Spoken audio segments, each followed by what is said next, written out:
Greetings, Guardians, my name is Bife here. So after the revival of Osiris, there was obviously a lot to celebrate, but there were also a great deal of questions about the nature of his revival. The infusion of primal darkness taken from the reliquaries of Nezarec was enough to rouse the old warlock from his slumber, but it was also something that caused a great stir both in real life and in-game.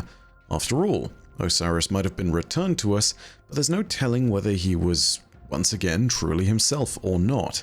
We obviously know that he's no longer possessed by Savathun, but that's not to say that he wasn't changed by his experience with the Nez Cafe, as some people have come to call it. I don't know, it's a fairly appropriate name, I suppose. Whilst Osiris was keen to throw himself back into the work of stopping the second collapse, he was also haunted by his visions of the information left behind by Savathun, of a city and a secret left somewhere near Neptune. To say that he has been battling to regain the trust of his companions is an understatement. Today we're going to take a brief look into the new dynamic, and we're going to see how even Osiris's old friends have started to question whether or not he can be trusted.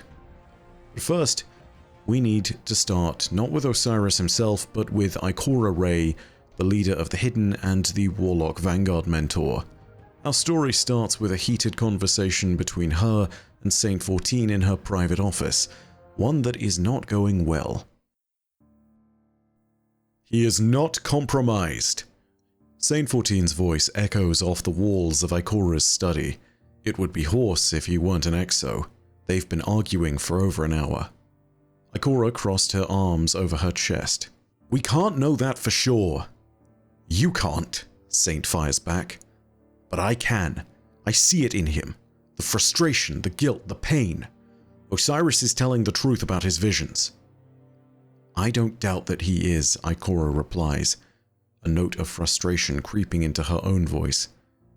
But my Hidden turned their eyes to Neptune and found nothing. I can't ignore the possibility that Savathun planted those visions in his head to misdirect us. So you ignore his warnings instead? Saint asks pointedly. Send your spies for a quick glance and then bury their findings in a drawer? Is every word Osiris speaks forever tainted by the Witch Queen? Ikora says nothing in response. The silence drags on until Saint grumbles to himself and turns to leave. Saint? Ikora calls after him, warmer than before. Osiris needs to rest. Please keep an eye on him. Why? Saint asks without looking back. I'm sure your Hidden have enough eyes on him as it is. He leaves before Ikora can say another word. Alone in her study, she reaches into a drawer and pulls out a stack of papers, documents she had once been ordered to destroy, but had instead preserved. Osiris's prophecies, from a time when she trusted his every word. Now rest assured, going back and looking over the prophecies of Osiris is something that we're going to do at a certain point in the season. I need to pick them back up and study them again. It's been a long time since the Curse of Osiris, and frankly, yeah, there's been a lot of stuff that's happened. I also remember next to none of them but for the one of Perfect Paradox, because we played that one out literally in front of our own eyes. Regardless, they're not the focus of today's video, we're going to talk about them at another point. Saint's opposition to Ikora is well-founded, and he would be right to say that he knows his partner best. When each of them respectively has broken time and challenged literal gods for each other, it's hard not to see why Saint is going to back his better half no matter what's going on. But Ikora's concerns aren't unfounded either, and she is still doubtless wary after her last encounter with the Witch Queen's forces. After all, it's worth remembering that Savathun tricked us all in the Witch Queen campaign and essentially allowed us to help her remember her old plan, and that even before this, she was using Osiris as a guise for almost an entire year. This is something that clearly still pricks Ikora. It's something that troubles her. Cruel as it seems, it's not illogical to still have some questions regarding what's going on with the Phoenix. Osiris is, of course, desperate to prove that he can still be trusted, and has told us as much in the Spire of the Watcher dungeon just before we hit the final boss, and he's hoping to prove his continuing worth to Ikora by showing that his visions hold merit. In doing so, he's actively searching to gain the widest possible network of information, and that brings him, in our next lore entry, to one quiet night in the ether tank in the Eliksni Quarter, where he hoped to probe the spider for information. Alas, his night didn't quite go as he planned. Osiris pulls the hood of his oversized cloak forward. Though he hopes to pass through the Botsa district unnoticed, the sharp beak protruding from his shadowy hood betrays his disguise. Eliksni passers-by stare at him with suspicion.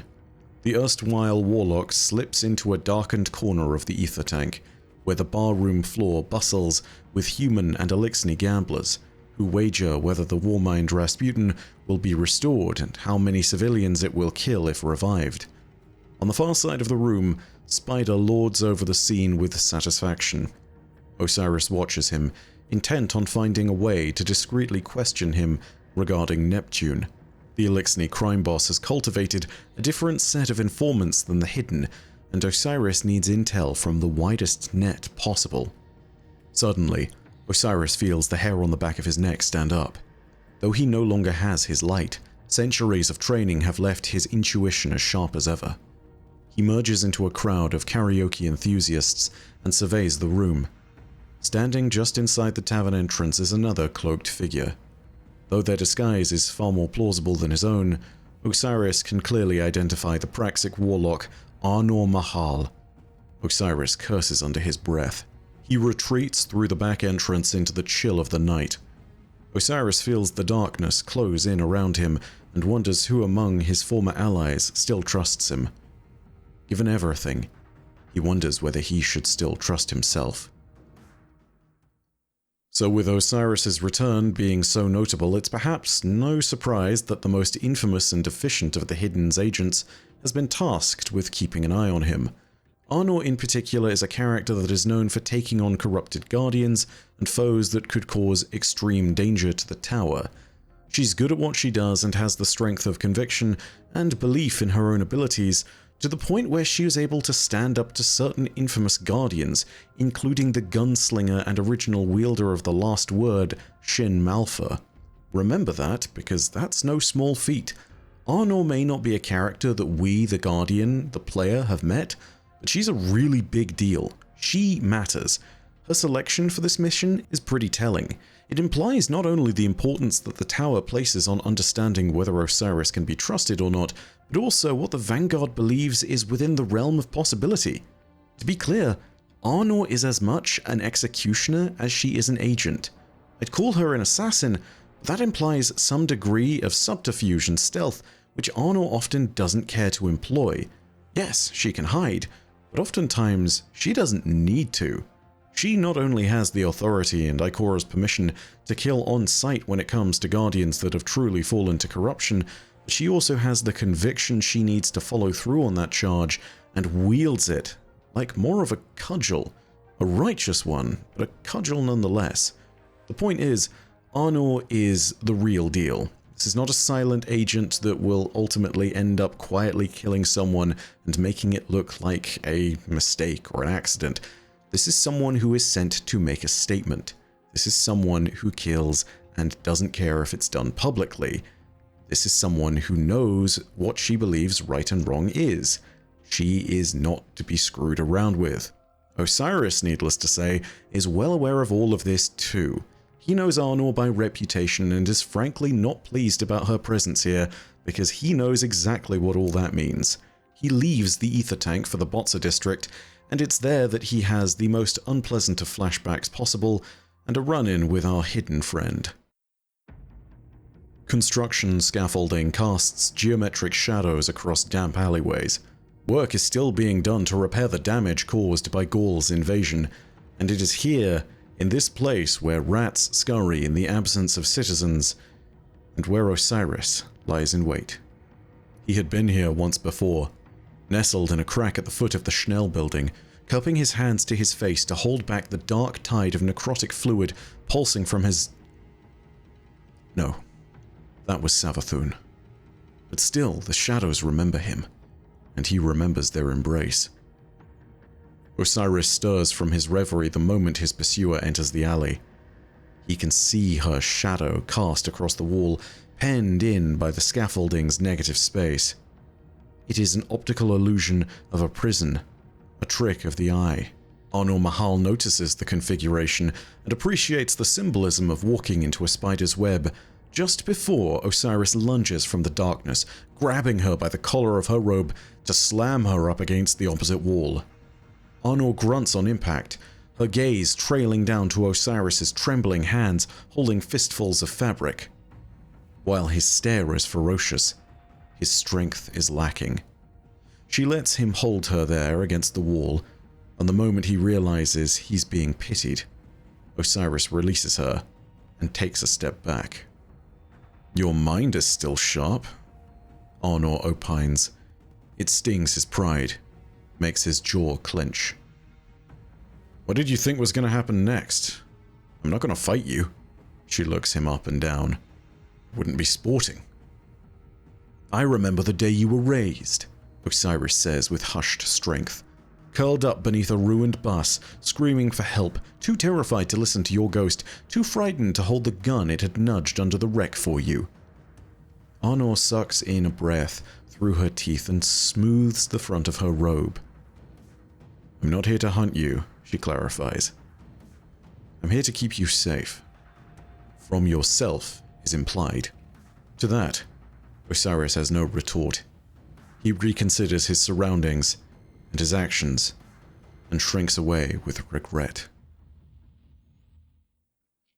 It's at this point that we do need to question something regarding Osiris's vision, even though that seems inherently unfair.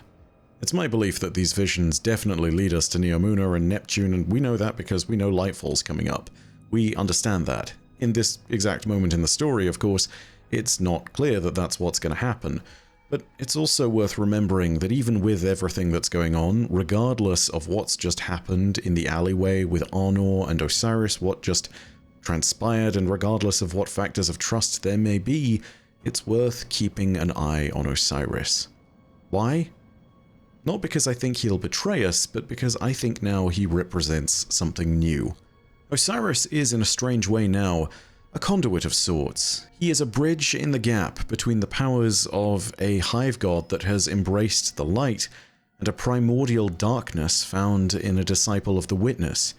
Even before, when he spoke, his voice was one worth listening to, but now he represents something different entirely.